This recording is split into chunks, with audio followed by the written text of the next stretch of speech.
So these are 20 tips from Rich Dad Poor Dad that changed my life, and hopefully they can change yours too.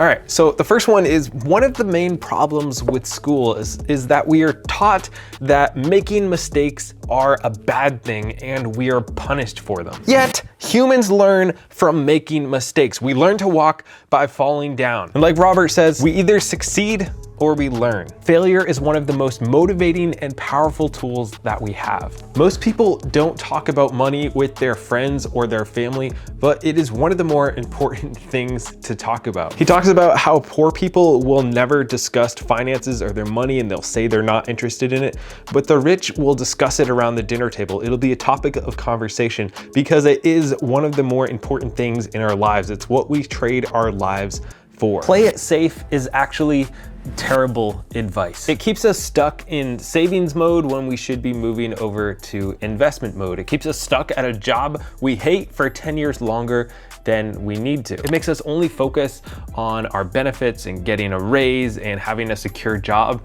instead of looking for actual freedom and actual happiness and building real wealth. Well, most people think it's important to go to school, get your degree, get a good high-paying job with a big company.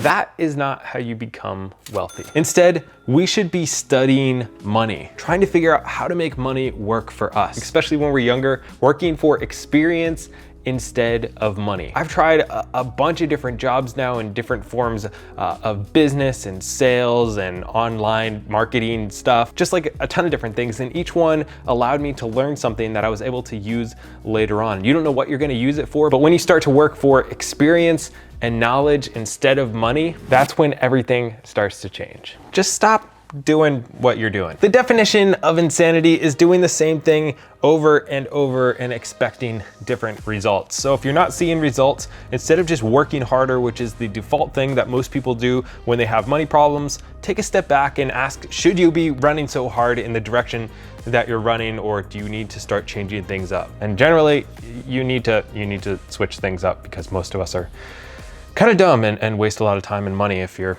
anything like me, I don't know. Use your desire and greed to actually motivate you to make more money. As a aspiring minimalist, I don't really want a ton of stuff, but there are occasionally things that everybody wants. For me, it's a Tesla. And instead of going out and buying a Tesla, I'm using that to motivate me to grow this channel. And once I hit 500,000 subscribers, then I will be allowed to get a Tesla. So if you want to help me get a Tesla, then feel free to subscribe. But whatever it is for you, use it as a carrot to dangle in front of yourself so that you can be motivated to make more money instead of just shutting it off and saying, I can't afford it. Which was actually another thing that I learned. Instead of saying I can't afford it, which allows you to shut it off and say, you know what, I can't afford that, I'll never have it, it's not a big deal, whatever, I'm a poor person, I'm not gonna have stuff like that. Instead, asking, how can I afford it? That is what turns on your mind to saying, if I can generate $1,000 a month in passive income from buying assets,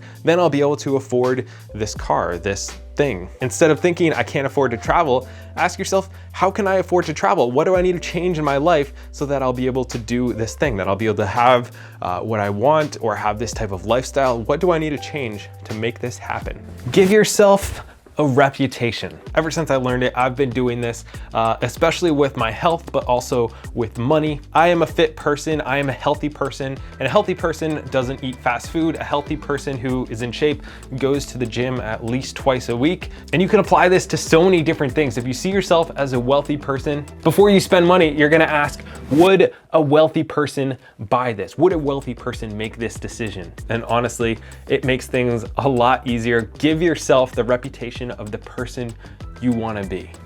Invest in learning about investing before you actually start investing. All right, that probably didn't make any sense to you. But what most people do is when they have extra money, they just start investing. And they end up losing money and then thinking that investing is super risky and you can't do it and you need to be an expert. But they're doing things out of order. Before you start investing, learn how to invest, learn about money, learn about stocks or real estate or building a company, however you're thinking of investing, before just blindly throwing your money around and pretty much gambling. We have choices every moment. We can watch TV, we can play video games, we can paint stuff, we can We can judge people's paintings. We can play pickleball, or we can learn about money. And you can do any one of those things that you want to do, but we have to realize that each choice that we make every day, what we decide to do, what we decide to study, that is what is going to start showing up in our lives. So if you want to have more money, if you want to be wealthy, if you want to be financially independent, then you have to spend time studying money, learning about it, consuming YouTube videos about it. After all, you are what you eat.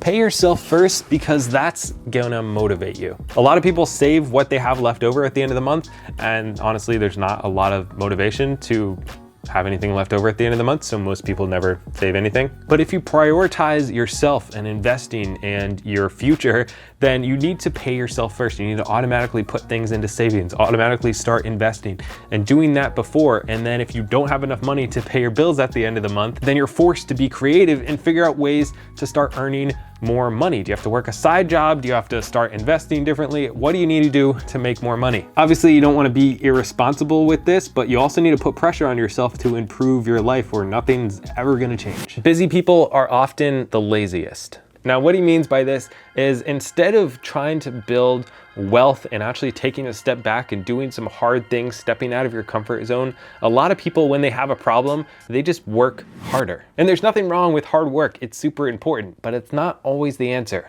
Stop focusing on toilets. A lot of people will use fear or noise of some sort to stop them from taking action, to stop them from investing. They'll have a friend or a family member who got burned 40 years ago, and that's why they never take a step forward. A lot of people I know won't invest in real estate because they say they don't want to fix toilets, and they're focusing on that instead of the financial freedom that you can gain from buying real estate. So I've heard that myself, and honestly, I don't want to fix toilets on my rentals either. That's why I just hire other people to fix problems, because I'm making money on it, so it's a business expense. But instead of people focusing on financial freedom and changing their lives, they're focusing on toilets. Be generous. Most people say that once they have more money, they'll give, or anything they have left at the end of the month, then they'll give. They focus on receiving first and then giving. But as we all know, it's better to give than to receive. And he talks about this mentality of if you need help, then help somebody else. If you need knowledge, then try to teach people. If you need money, give money away. Obviously not irresponsibly, but have a nature of being blessed and having abundance and being able to help other people and focusing on that instead of always focusing on yourself and what you don't have. We need to focus on assets instead of liabilities. Most people don't know what an asset versus a liability is. It's not something they focus on, but it's one of the more important things if you want to be wealthy. An asset, simply put, is something that puts money into your pocket every single month, and a liability is something that takes money from your pocket every single month. Most people consider their house their biggest asset, but until they actually go and sell that house, it is a liability because it is taking money out of their pocket every month, as opposed to like a cash flowing rental property, which is actually putting money in your pocket every month. People who say they're not interested in money are often lying. A lot of people think they're too busy, their spouse handles that, it's not something they really care about, they're not interested in it, yet they'll go to work 8 hours a day for almost every day of the best years of their life so that they can earn money. It is important. It's not a bad subject to talk about. It's not a bad thing to think about or learn about or focus on. It's what you trade your life for. It's what you miss your kids' soccer games for. It's an important subject.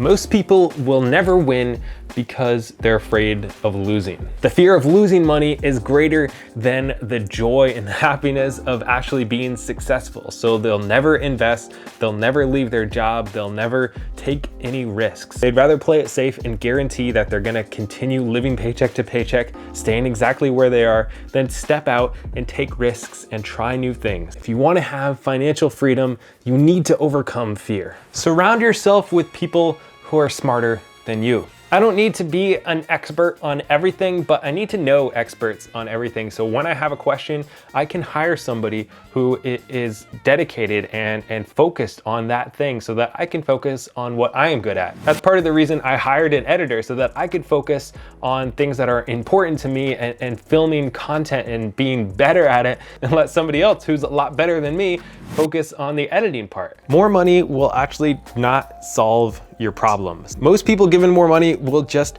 spend more money. I know people who make 50 grand and 150 grand and they're both living paycheck to paycheck. But instead you need to focus on what you're doing with the money that you do have. Are you saving it? Are you wasting it? Are you investing it? Or are you just hanging on to it? Because of what I actually did with my money, I was able to leave my day job and actually build up some wealth without ever even making more than the median salary. Invest in your brain. In the book, he talks multiple times about how he spent $500 on a course and that course made him up to $1 million. And I know for myself that I've spent thousands and thousands of dollars on books, courses, audiobooks, even traveling places to go to seminars, and that has made me tens of thousands of dollars. You never know what one idea can completely change your life. So always focus on your most important asset, the stuff between your ears. Start minding your own business. Well, a lot of people will never move past working for a paycheck and they'll only focus on their income. To gain financial freedom, you have to move past always trading your time for money, and you need to start focusing on buying real estate or buying stocks or starting a business or doing something that will continue to pay you while you're sleeping and can eventually pass how much you're making at your job, so you can move away from that and actually have freedom in your life. A lot of people will dream about being wealthy, they'll dream about being healthy and fit, and all these different things, but very few actually take action and do something. So one quote that I want to end with is, action always beats inaction. Just get out there and do something. And also don't forget to subscribe.